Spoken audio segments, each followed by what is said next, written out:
You need to cultivate a strong mental attitude. Well, first off, a positive mental attitude helps. All right, you gotta toughen up. Toughen up. And man the f*** up! Hello and welcome to Sobriety Made Simple. My name is Timothy Martin. Today I would like to talk about mental toughness and how to develop it.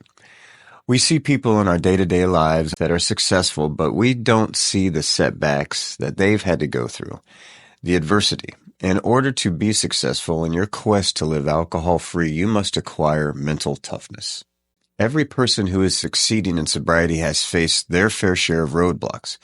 Everyone has faced adversity, setbacks, and failure, including relapse, but they persevere, they soldier through, and are achieving something wonderful. They did this by cultivating things like drive, resilience, and focus. In other words, they learned from failure and setbacks. They became mentally tough. Here are some tips to help you develop some mental toughness. Number 1, the heaven and hell viewpoint. This viewpoint lets a person see what they want to be as well as what they don't want to be. Imagine the elation of success. Then imagine your feelings about yourself if you fail. Sometimes the thought of failure can be a very powerful motivator. Number 2, remember why you're doing this. You're stopping for reasons very personal to you. Keep this in mind. When faced with adversity, use your support system to remind you why you're doing this. Remember those horrible, shitty times and how you felt. You don't have to feel that way anymore. But also think about the good times that lay ahead, the wonderful feelings that you're going to have, and the feelings that you have right now, having made the decision.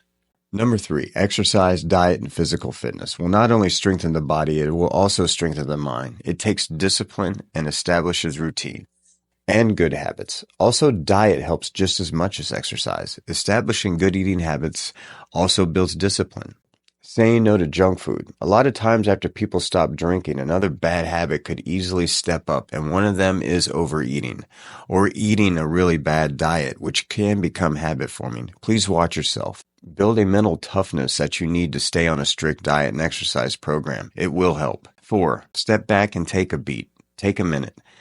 Breathe, reflect, give yourself some props. We all know that this is a very difficult undertaking.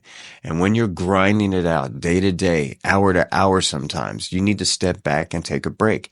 Pat yourself on the back and remember to tell yourself that you're doing this wonderful thing for you while you're doing it and feel good about it.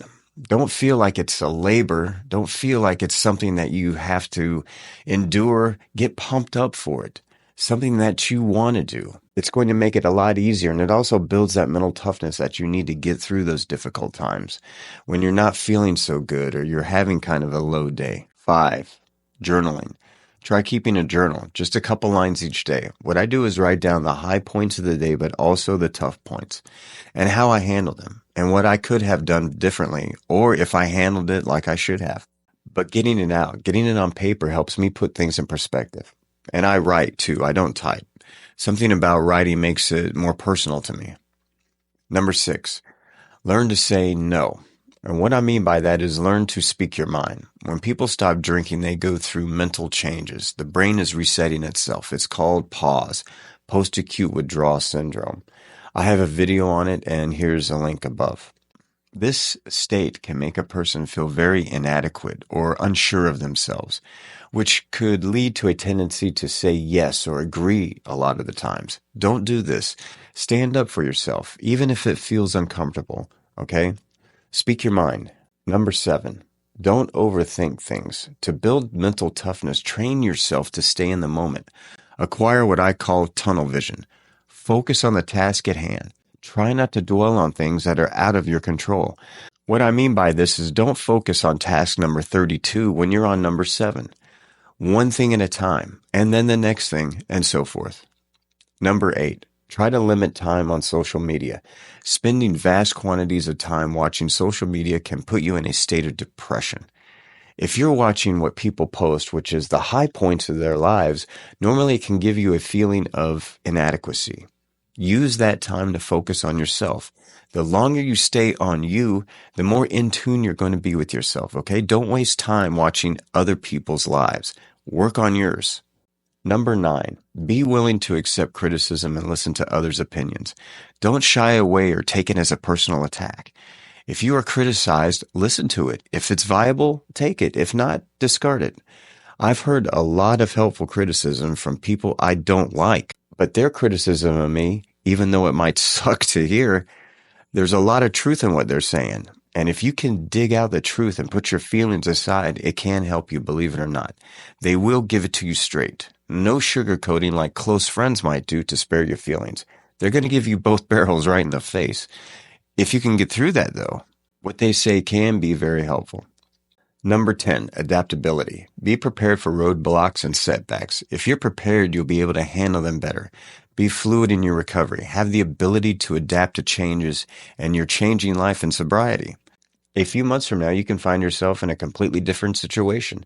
Your sobriety can take you places that you don't know right now. Be able to adapt to that and let the good things coming to you happen in your life.